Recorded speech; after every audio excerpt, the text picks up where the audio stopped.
All right, fellow educators, I am here today to talk to you about my PLC plan. So what we're going to look at is beyond the trauma lens with PBIS. So today I'm asking you to take off your normal behavior lens and put on the trauma lens. Now, we have heard a lot about trauma the past few years. We know that trauma is not just only abuse and neglect to our students, but COVID has caused all kinds of different trauma now. We have the trauma of insecurity, like we may be at school one day and out the next. We have trauma in we stayed home for months on end because of having to be scared and fear. We have masks, we have no mask, we have friends that are out on quarantine. And so trauma is just looking a little different these days. And so we were really wanting to reflect on that and saying, how can we as Sharp Elementary make a change to our behavior plan that will help us see through the trauma lens? So here's my table of contents, which includes everything I have in my document. And here's our meeting agenda. Why is that important? Because we know that you're going to be thinking in your head, when is she going to be done? I'm just kidding. You might don't be ready for me to be done just yet. I promise I will get through it though. All right. So we're going to start off with our vision statement. My vision as a teacher leader is to provide a way for all students' needs to be met. I want them to feel safe in my classroom, and I want them to thrive in learning. I believe that connection and relationships provide the gateway for education to soar with our students. Because of this, I believe that connection and relationships with my fellow educators should be top priority, which is you guys. We need to be in the example when it comes to collaboration and reflection in our school. A teacher leader sets the standards in the school and encourages others along the journey. So while we're doing this, I also want you to have this vision in mind in your head. The goal of restorative justice is to work with students, the victims and the accused, to come to a solution rather than simply handing down punishment. Restorative justice seeks to fix the problem, impose fair punishment, foster that understanding, and adjust the student behavior. So what's our problem? How do we shift from our current positive behavior intervention system that uses clip charts and green moves to a more trauma lens informed approach that will use restorative practices instead? In the classroom, we've noticed the students' behaviors are rarely changing with a clip chart. Hey, Ted, man, go move your clip. Here we go again. Oh, Susie, I saw that. Go move your clip. 3 days later, Ted, here we are again. Go move your clip. So as a school, we have researched the amount of trauma that students are currently going through daily. And it would just blow your mind to know what our students are dealing with now. And I know most of you know because y'all have those connections and relationships with them, and it hurts our hearts. So now that we're trauma informed, we feel that the clip chart is not an appropriate use of behavior modification. It's a good use for a behavior system, but we're looking at that word modification, modify. How can we modify that behavior? We understand that as kindergarten students through the 5th grade students in our building, that we are still learning and growing each day.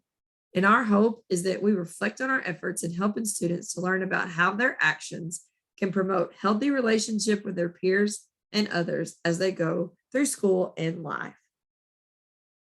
So what are we going to do? How do we intervene? What's our strategy? We know that as teachers, we love strategies. So because of this, we're going to implement ways to teach them about consequences of not meeting expectations and also how to restore relationships as the situations arise. We want to give them consequences that are meaningful and that students understand how their actions can not only affect themselves, but others as well. Simply stated, we want students to learn from their mistakes so it's less likely they will repeat them. Let's be honest, we don't have enough time in our day to deal with Johnny's behavior constantly. So how can we change that behavior so that we're not dealing with it constantly? We have to teach them. And lately, the standards, we know we have to teach those standards, but lately we're doing a lot of social emotional teaching because our kids have forgotten what it's like to be in a classroom. Right. We all agree to that. In order to do this, we understand that all behavior situations are different. Therefore, consequences can be assigned differently. In the past, if a student moved 2 greens, they'd have to walk half of recess. Okay, this consequence was great for the expectation not met. However, it's not always meaningful to the student. Ted's going numb at this point. He's got to walk half a recess numb. While he's walking that half a recess, he's not understanding why he's even walking. He's already forgotten what he did earlier. Not only that, but he's missing out on that time to promote good relationships and to restore those relationships. So this results in repeated behaviors, students not understanding the effects of their action, not only on themselves, but others as well. So in the place of a clip chart, we will have a peevish reflection team that is there to work with students when multiple or repeated behaviors begin occurring during the day, because we don't want to take up any more time than we have to with you all. We know time is precious. This team will work to reflect with that student in the moment. We'll work to review the situation right away so that student can take steps to resolve the problem. Not us, but that student is going to come up with steps to resolve the problem and move forward in class with us as teachers and their peers. Students will use a restorative practice sheet that will help them reflect and work on their behavior instead of moving clips or greens. Now you're thinking, oh my goodness, this sounds great, Miss Vanda, but what does it look like? All right, let's say Ted punched a student in the face. First, we got to look, is this a low level or a high level infraction? Well, we're going to go with high level behavior because that is something that we just don't want happening in our classroom. So we're going to seek assistance from the PVIS Think team, and the student's going to work through a think sheet. We're going to share it with family. Now, granted, if the situation becomes physically unsafe, you need to call the office. You need to call admin. You need to call Officer Jeff, the CPI team immediately. Things have to be taken into account right then. But if it's a low level, let's say Johnny forgot his homework. All right, Johnny, you're going to get a warning because you forgot your homework. And the reason why I gave you homework is because of this. Let's say Johnny does it again the next day. Johnny, okay, let's talk about this. We are going to initiate as teachers the restorative practice conversation first. Johnny, what's been going on? I noticed you haven't got your homework in lately. How's that working out? Well, Miss Vanda, my parents have been fighting every night at home. So I've been hiding in my room and I haven't had help with my homework. Oh, Johnny, wow. Hate to hear that. So what can I do to help you? And let's talk about your feelings. I'm here for you. I trust you. Now, if the thing continues on and on, then you need to seek assistance from us, from the Think team.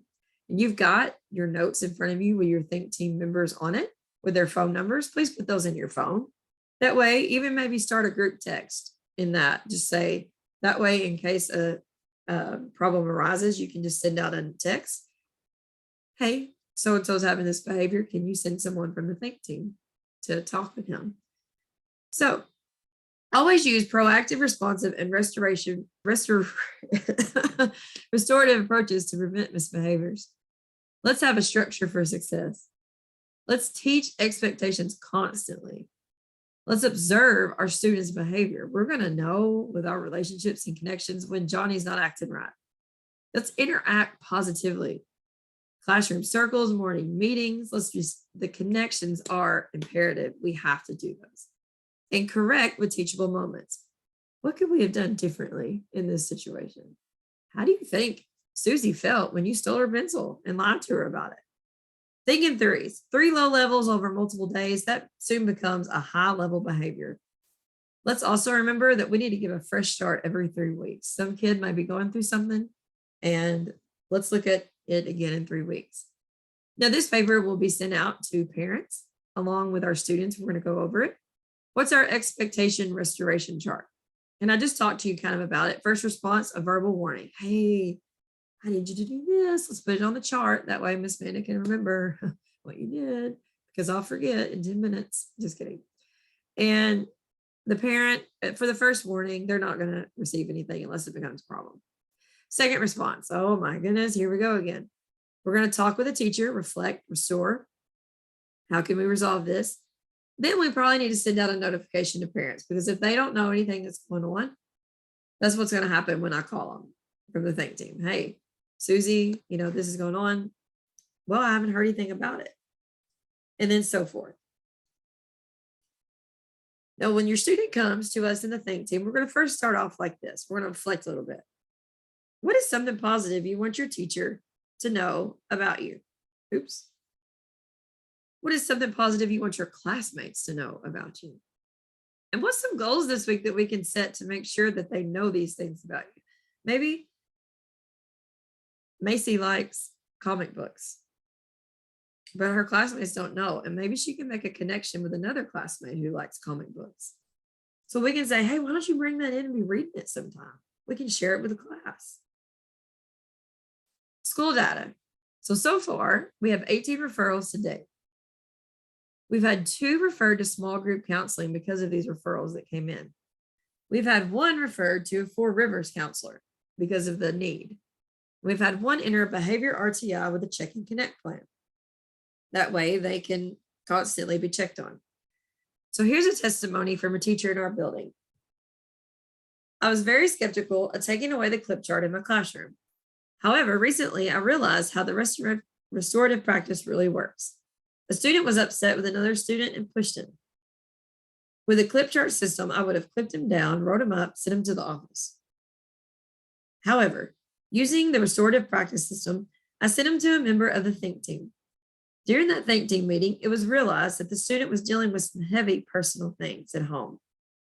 His behavior happened due to him thinking about it all day and getting upset. And I can tell you without sharing too much that there was some abuse going on at home. Never would have known that. The student was referred to a counselor at school and has begun therapy with them. He has changed into the happiest student in my class. Had it not been for the restorative practice system, we would have never known any of these situations. Now, here's some student samples of our reflection sheets. So you can see that we're going to talk about, this is a lower grade level student, and we're talking about feelings, because that's a big deal. We got that social emotional. How did they feel? How do you think your teacher felt? How do you think other students felt? How did you feel?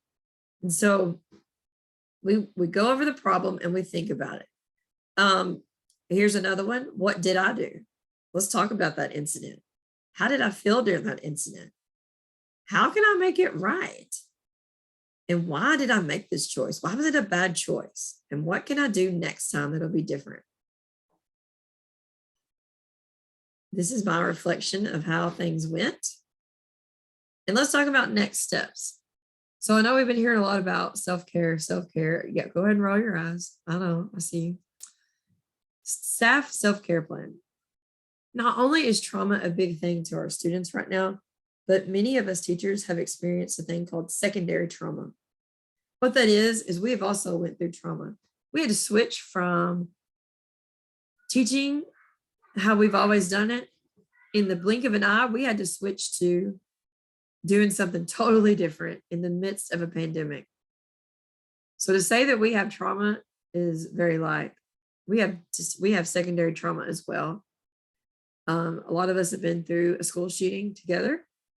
We've experienced a lot of hit with that. In the past 4 years, we've also experienced a student pass away.